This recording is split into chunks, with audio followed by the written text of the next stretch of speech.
For years, I've been almost obsessed with exploring the world of money and investing, delving into various books. From the classic Rich Dad Poor Dad to the psychological angle of Think and Grow Rich, and further into the depths of investing with The Wolf of Wall Street. So today, I want to share with you in this video the key points I've learned from these books. Some of them truly opened my eyes because they contradicted my daily practices in investment banking. I can't help but wonder, do you have similar experiences? Let's start with the basics, talking about the most popular one, Rich Dad Poor Dad. It's undoubtedly a classic among classics, resonating deeply with many, and it's no surprise why.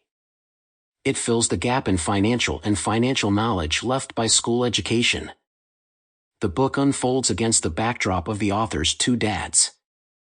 One, his biological father, advocates finding a stable job, following the traditional path, and relying on retirement benefits for old age. The other, a high school dropout and the father of his friend, built a business empire, advocates independent thinking, purchasing income-generating assets. This book introduced me to the concepts of assets and liabilities. As described in the book, assets are things that bring you income, such as stocks, real estate, side businesses, or businesses that can generate additional income. While liabilities are things that take money out of your pocket and depreciate, these are things we should avoid as much as possible. Especially in the stage where we are striving to accumulate wealth. The book also points out that viewing a house as the primary investment will make you spend more money, buying a larger house than you need, which will tie up a lot of funds that could be used in more advantageous places. In short, Rich Dad Poor Dad explains core concepts in an accessible way, emphasizing that every penny should have a purpose, making it work for you. This mindset emphasizes the balance between current expenses and future income, as every expense today will ultimately impact the future. Next is its sequel, Cash Flow Quadrant. The book discusses ways to make money that deviate from traditional 9-to-5 jobs, overturning the notion that stable employment is the only legitimate and realistic financial security path. In fact, it suggests that relying solely on work may be the biggest mistake you make in seeking financial freedom. The book introduces the concept of the cash flow quadrant, which consists of 4 quadrants: being an employee, owning a small business, owning a large business, and being an investor. It discusses how to use this concept to achieve financial freedom and guides you in choosing which path is best for you. This book is full of creativity, opening your eyes. But if you want practical advice and methods to achieve your goals, I recommend reading The 4-Hour Workweek. At first, I was skeptical of this book. Working 4 hours a week sounds too good to be true.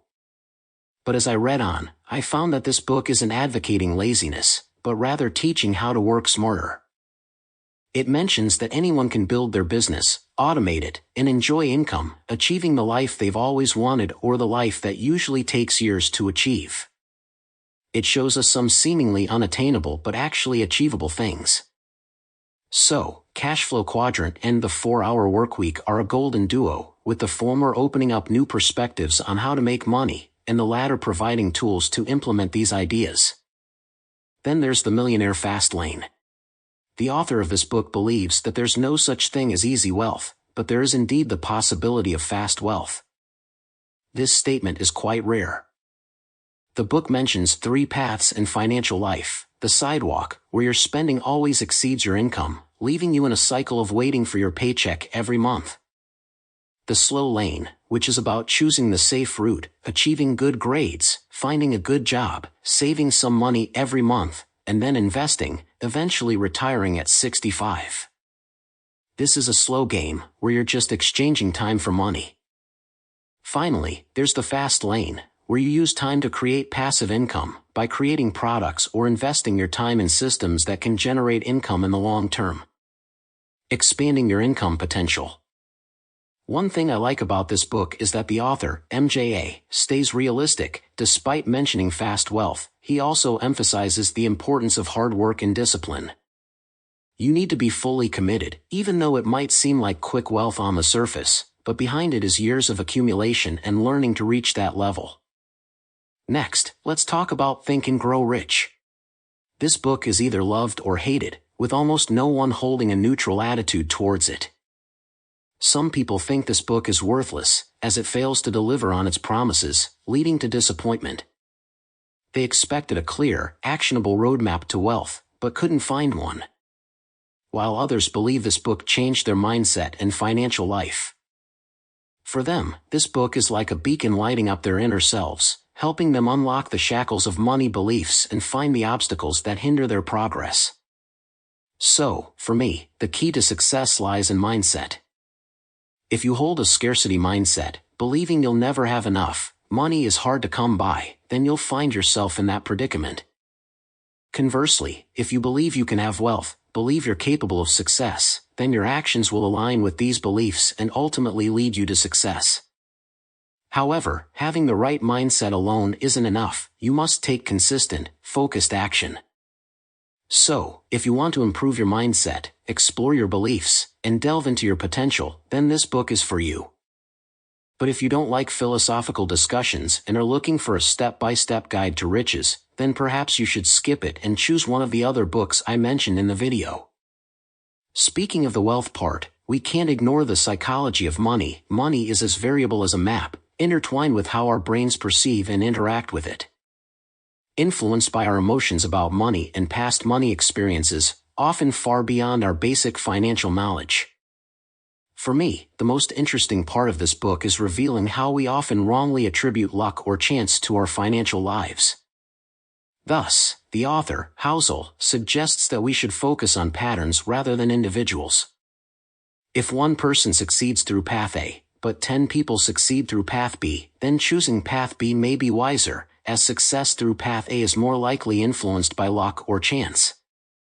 In money matters, there are some key patterns and fundamental principles that apply to everyone, and they don't rely on a great deal of luck. Some basic principles that most financial books don't cover, I'll detail later. But first, now that we've discussed the basics of managing your money, what about the wealth part? How do we achieve that? Where should we invest our money to increase its value? Alex Hormoz introduced a concept called ignorance debt. He explains that the gap between where you are now and earning $100 million is just the information you haven't learned yet, or rather, what you don't know about how to earn $100 million. We can apply this concept of ignorance debt to investing because as beginners, we often overestimate our understanding of this field. We might think we've mastered all the complexities and are ready to make significant financial investment decisions. But this premature confidence can lead us astray if our understanding lacks a solid foundation. So, what books can help us fill this ignorance debt and start our investment journey? 2 books, The Intelligent Investor and Girl, Invested, are a good starting point.